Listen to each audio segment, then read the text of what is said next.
എന്റെ പ്രിയമുള്ളവരെ, ഉമ്മാന്റെ ദുആ സൂക്ഷിച്ചു. ഉമ്മമാരോട്, എന്റെ പ്രിയപ്പെട്ട ഉമ്മമാരോട് പറയുകയാ, മക്കളെ ശപിക്കല്ലേ ഉമ്മ.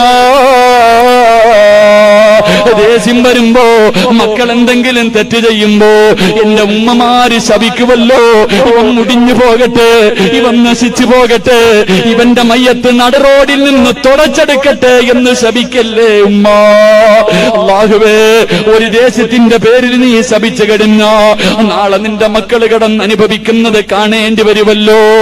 അതുകൊണ്ട് എന്റെ പ്രിയമുള്ളവരോട് അല്ലാഹുവിന്റെ റസൂല് പറയുകയാ, 3 പേരുടെ ദുആ നീ സൂക്ഷിക്കടേ, 3 പേരുടെ ദുആ നീ സൂക്ഷിക്കടേ.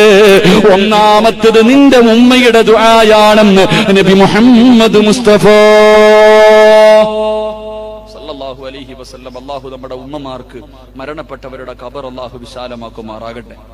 ജീവിച്ചിരിക്കുന്നവർക്ക് അല്ലാഹു ആഫിയത്തും ദീർഘായുസ്സും നൽകി അനുഗ്രഹിക്കുമാറാകട്ടെ. ഉമ്മമാര് ദേഷ്യം വരുമ്പോ വാപ്പമാരും ഉമ്മമാരും കണക്കാണ്. വാപ്പമാരും ഉമ്മമാരും മക്കൾ എന്തെങ്കിലുമൊക്കെ ചെയ്യുമ്പോ ഇരുന്ന് ശപിക്കും. ശപിക്കല്ലേ വാപ്പ, നിന്റെ മോനല്ലേ, നിന്റെ മോനല്ലേ. ഒരു ദേശത്തിന്റെ പേര് നീ അത് ചെയ്യും, പക്ഷെ നാളെ അവൻ കടന്ന് നരകിക്കുന്നത് നീ തന്നെ കാണണ്ടേ. അല്ലാഹു നമുക്ക് ഈമാൻ നൽകി അനുഗ്രഹിക്കുമാറാകട്ടെ.